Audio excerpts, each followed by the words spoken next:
Morning, friends. How are you? I hope you are all doing well today. Hope your week's off to a great start.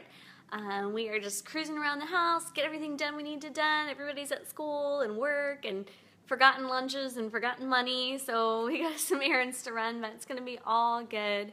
I just wanted to talk to you this morning about tip number 3. So we're life builders. We're bringing you simple tips for a strong and healthy life, and we're doing a sleep reset right now. So we're doing 7 tips that are going to help you get a better night's sleep. It's everything you needed to know about sleep.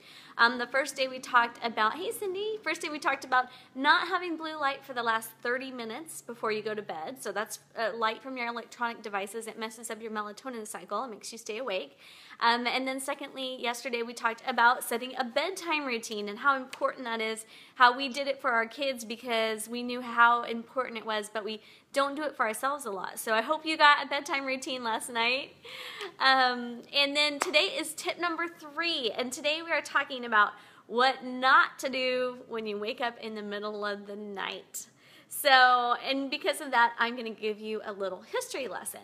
Humans have not always slept in the same patterns throughout history because before the electric light was invented, we had a completely different sleeping pattern. Hey, Sarah. Before that time, before, he came up with the light bulb and we could stay awake till all hours that we wanted, it was dark and earlier, and people would go to bed and they would sleep for about like 3 or 4 hours. No, not quite. They would sleep for 3 or 4 hours.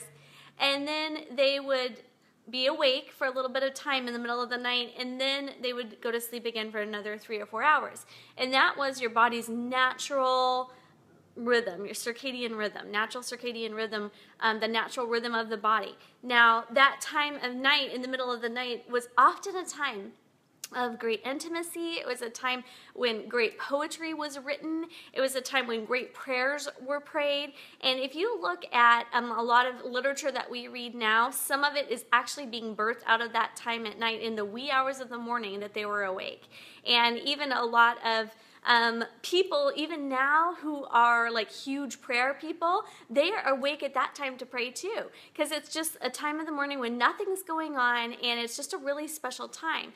So now then we got electricity, and now we're trying to sleep 8 hours in a row. Hey, I see Philippa, Jody, Perry, good to see you guys, and Joel, and nice to see you. So anyway, now we've come to the point where we think that we're supposed to sleep all the way through the night. That wasn't that way before, so just letting you know. It wasn't that way before, but now we have electricity, and we're like, okay, we have to sleep 8 hours in a row.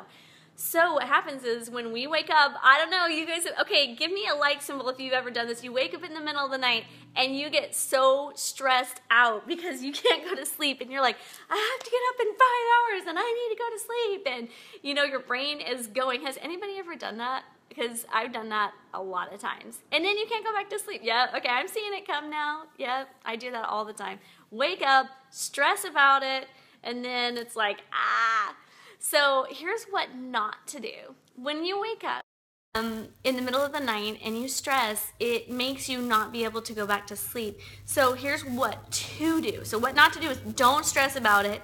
When you wake up, what you should do is think about the fact that that's the way that your body's actually designed to do, and take advantage of that time. Just take some really time to, you could write, I wouldn't turn all the lights on, you could pray, you could think, you could just sit there and relax, try your meditation, do your deep breathing, and stay calm. And that is what's going to help you fall asleep, is staying calm and not being weirded out that you're waking up in the middle of the night. It's going to help you to just know, like, this is the way that our bodies are made, and it's okay, and you're going to go back to sleep so much better if you stay calm and don't stress about it. Don't stress out and start counting the hours till you have to get up and all that stuff. So anyway, I hope you guys have a great day.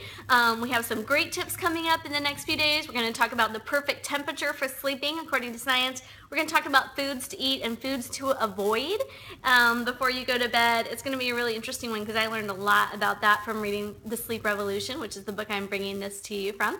So go ahead, have an awesome day. May your minds be fierce and your hearts brave and your spirit strong. I love you all. Bye.